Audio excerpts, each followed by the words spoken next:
Sedara sempena bulan Syawal yang bakal menjelang tiba, ramai yang sibuk dengan persediaan untuk menyambut perayaan setahun sekali ini. Dan seelok-eloknya disaran tidak usah terlebih belanja pada musim ini memandangkan kita perlu juga menabung untuk situasi yang tidak diduga seperti kecemasan. Yang lebar senyumannya sudah pasti peniaga, lebih-lebih lagi yang sudah siap mengatur strategi menaikkan harga barang dan mencongak keuntungan yang bakal dikaut nanti. Cuma diharapkan pengguna janganlah lupa diri ketika berbelanja. Wartawan Siti Hanila Bohani kongsi cerita di sebalik persediaan menyambut Hari Raya.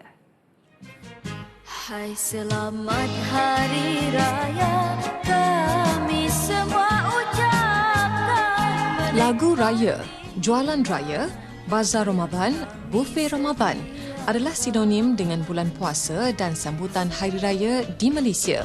Lazimnya, jualan kuih raya, pakaian serta barang keperluan hari raya dibuat secara besar-besaran sepanjang bulan Ramadan. Di Kuala Lumpur, antara tempat yang paling menjadi tumpuan untuk berbelanja adalah di Jalan Tuanku Abdul Rahman, khasnya Lorong Ta. Seperti cendawan tumbuh selepas hujan, begitu banyak gerai muncul dengan jualan aneka jenis barangan dan kuih muih raya. Di Lorong Ta sahaja, dilaporkan ada lebih 300 gerai bazar Ramadan, sementara di Jalan Masjid India, sekitar 70 gerai. Berniaga di bazar Ramadan mungkin mendatangkan pendapatan lumayan, sehingga kan ada golongan peniaga yang sanggup membayar sewa sehingga RM50,000 untuk berniaga di kawasan berkenaan sepanjang bulan puasa. Tapak Bazar Ramadan Lorong Ta dan Jalan Masjid India dikatakan menjadi rebutan kerana kawasannya yang sudah terkenal dan menjadi tempat tumpuan membeli barangan keperluan hari raya. Namun, situasi ini sama sekali berbeza pada tahun ini. Rata-rata peniaga mengeluh dengan keadaan kekurangan pengunjung. Saya dah 5 tahun di Bazar Ramadan ni, meniaga baju Melayu. Sambutan untuk tahun ni agak kurang sedikit, memberangsangkan mungkin ekonomi. Tapi insyaAllah lah, untuk makluman customer atau pelanggan, sebenarnya di lorong Jalan Ta ni, semua peniaga tidak mengenakan apa-apa cas tambahan ataupun GST sebenarnya, sebab kita ni telah ditaklimatkan oleh pihak DBKL, KPDNKK untuk tidak meletakkan harga yang sewenang-wenangnya. Sebab tu ada KPDNKK datang untuk kawal harga, cek DBKL untuk selia kebersihan supaya nampak teratur dalam segala hal. Dan harga pula saya boleh katakan jamin adalah berpatutan. Kalau kat Jalan Ta ni memang dah berbelas tahun lah. Cuma sebelum ni akak jual serunding, and then ni first year akak buat produk sendiri dan akak baru jual. Sejujurnya dalam masa beberapa hari ini memang sambutan agak kurang. Memang kalau kita tengok 1 minit tu orang datang 2 orang, 3 orang macam tu. Berbeza dengan yang sebelum-sebelum ni lah. Kalau sebelum-sebelum ni memang ramai. Jualan pun memang rasanya kurang. Macam pengunjung pun memang tak ada. Orang nak beli pun, kalau dulu orang beli sekilo tu orang tak terasa. Tapi kalau start daripada ni akak tengok memang sangat susah lah. Pendapat akak, Bazar Ramadan sekarang ni sama dengan tahun yang lepas. Tak ada bezanya. Harga lebih kurang saja. Tak ada kata orang tak jauh perbezaannya. Kalau kita pandai bertawar, dapatlah harga murah. Kalau kita ikut harga yang asal tu memang, yalah dia orang main harga kan, kita kena pandai. Membentuk sentimen kaedah pembelian selain mewujudkan persaingan kepada jualan secara konvensional ialah pembelian secara dalam talian yang ternyata lebih menjimatkan masa, kos dan tenaga. Apatah lagi dihambat tuntutan ibadah puasa dan waktu bekerja. Hanya berada di suatu tempat, pelayaran melalui internet mampu membawa anda menerokai puluhan kedai di seluruh negara yang menawarkan ribuan koleksi baju raya untuk dibuat pilihan. Sesuatu yang lebih menarik berbanding kaedah pembelian secara manual sebelum ini. Bagi Ros Aida Razi, antara pembeli yang memandang positif kewujudan medium tersebut kerana memberi peluang kepada individu sepertinya untuk melakukan transaksi pembelian bila-bila masa sahaja.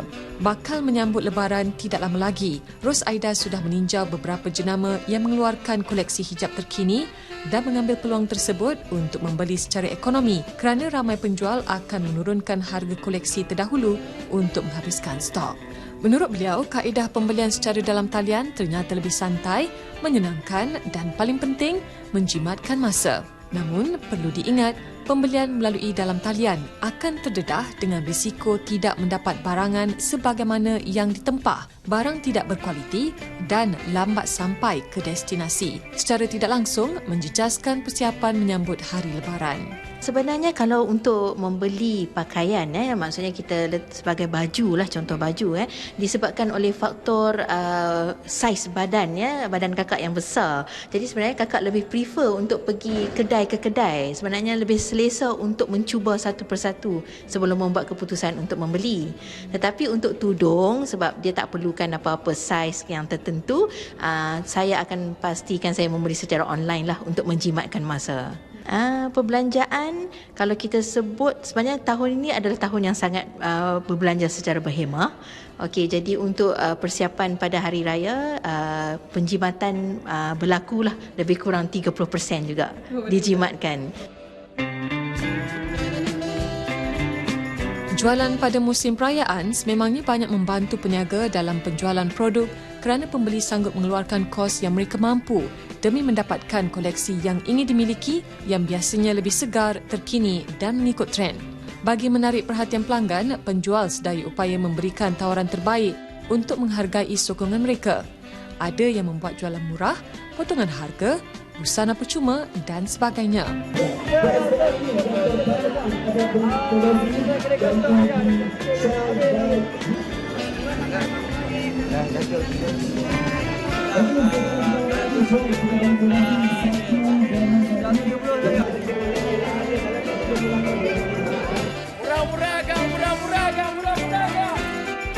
Bagi pemilik perniagaan, mereka sangat menantikan musim perayaan kerana orang ramai berlumba-lumba untuk mendapatkan pakaian baru untuk digayakan pada Lebaran nanti. Dan semestinya, potensi jualan musim perayaan meningkat berbanding hari biasa berdasarkan permintaan yang tinggi.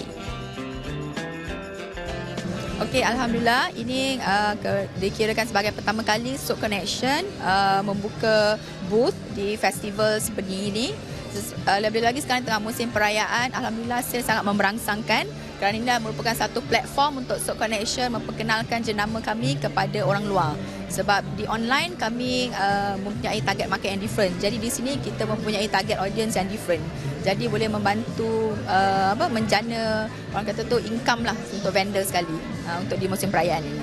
Kalau kita tengok sekarang ni dalam keadaan yang ekonomi yang agak perlahan ini, tapi disebabkan musim perayaan memang sales memang agak mendadak lah naik dibandingkan dengan waktu-waktu yang lain masa awal tahun, sebab selalu orang akan cari masa time perayaan ni memang akan beli, akan shopping untuk anak-anak, untuk isteri, untuk suami, jadinya memang orang akan spend. Cuma kalau kita tengok tahun ni agak orang akan lebih berhati-hati shopping, jadi kami memang terpaksa membuat harga runtuh lah untuk sale supaya untuk menarik lebih ramai orang untuk membeli di Souk Connection. Kami dari segi kualiti kami masih maintain yang sama sebab production dah dibuat lebih awal. Jadi harga runtuh tu dibuat masa time dah nak hujung-hujung perayaan ni lah. Bila nak dekat menjelang Syawal ni kami buat harga slash price, mungkin dapat 2 beli combo ataupun dapat free gift, shoulder bag. Jadi benda ni boleh untuk menarik orang untuk membeli lebih lah. Instead of beli satu, maybe dia akan beli 2 atau 3. Kualiti tetap kita maintain sama tip-top. Ketupat dan pelita semakin banyak menghiasi pusat membeli belah, premis perniagaan dan laluan pejalan kaki di sekitar ibu kota menandakan sambutan Aidilfitri semakin hampir. Ketika inilah pelbagai harga menarik ditawarkan oleh pusat membeli belah, butik pakaian tradisional dan kedai perhiasan bagi menarik masyarakat Islam membuat persiapan menyambut Syawal. Dalam kemeriahan tawaran jualan murah dan pelbagai potongan hebat itu, pengguna dinasihatkan supaya berhemat ketika berbelanja bagi mengelak daripada menanggung beban kewangan kemudian hari. Salah satu tips yang perlu dilakukan untuk mengelakkan pembaziran untuk perbelanjaan raya, pertama sekali kita senaraikan dulu perbelanjaan yang kita nak belanja. Dari segi kategori apa, dari segi baju ke, perbelanjaan rumah, perbelanjaan keluarga, perbelanjaan untuk travelling. Dari situ kita senaraikan apa yang kita akan belanjakan dan berapa banyak bajet kita.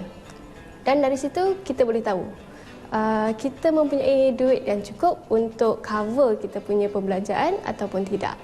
Dan sekiranya duit kita tidak memadai, kita boleh ubah kita punya bajet. So, kita tak akan overspend di situ. Untuk tidak merana selepas musim perayaan, kita kena pastikan perbelanjaan kita selepas hari raya hingga ke tarikh gaji yang seterusnya cukup. Dari situ kita tahu bila dapat gaji yang sebelum raya, kita dah asingkan dulu berapa banyak yang kita perlukan untuk menampung perbelanjaan kita selepas raya. Takut kita overspend masa raya, selepas raya kita dah tak ada duit untuk belanja lepas raya. Perbelanjaan berhemah berbeza untuk setiap individu. Dia daripada individu yang berkemampuan kepada individu yang berada. So kita kena berbelanja mengikut kemampuan poket sendiri. Kalau kita overspend, kalau kita selalu guna credit card, buat personal loan, dan kita akan terlebih belanja dan itu bukanlah perbelanjaan yang berhemat. Untuk menampung harga barang yang tinggi, salah satu cara dia sama ada kita naikkan pendapatan kita atau kita turunkan perbelanjaan kita. So kita boleh tengok dari situ mana satu yang kita boleh buat. Sama ada kita turunkan perbelanjaan dan kita akan pilih barang yang memberi tawaran yang hebat. Lagi-lagi masa raya ni kan, banyak tawaran hebat. So kita pilih harga yang kita mampu. Tahniah diucapkan kepada anda yang berjaya merancang perbelanjaan dengan baik untuk menyambut Aidilfitri agar tidak dibebani hutang musim perayaan selepas ini. Namun begitu, bagi mereka yang tidak berpeluang menabung beberapa bulan lebih awal bagi menampung perbelanjaan fasa pasca perayaan ini, cubalah mencongak baki wang simpanan sama ada cukup atau tidak untuk berbelanja selepas raya nanti.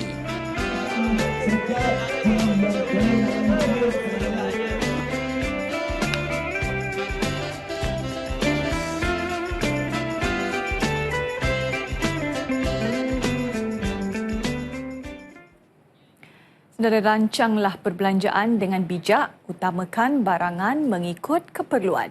Berbelanjalah secara berhemat, jika tidak, buruk padanya. Rata-rata masyarakat kita melihat budaya ini pada musim-musim perayaan, sedangkan sikap tersebut perlu dikekalkan sampai bila-bila. Kita harus merancang dan berbelanja secara bijak. Dan jangan hanya fikirkan perbelanjaan hari raya sahaja, tetapi juga hari mendatang.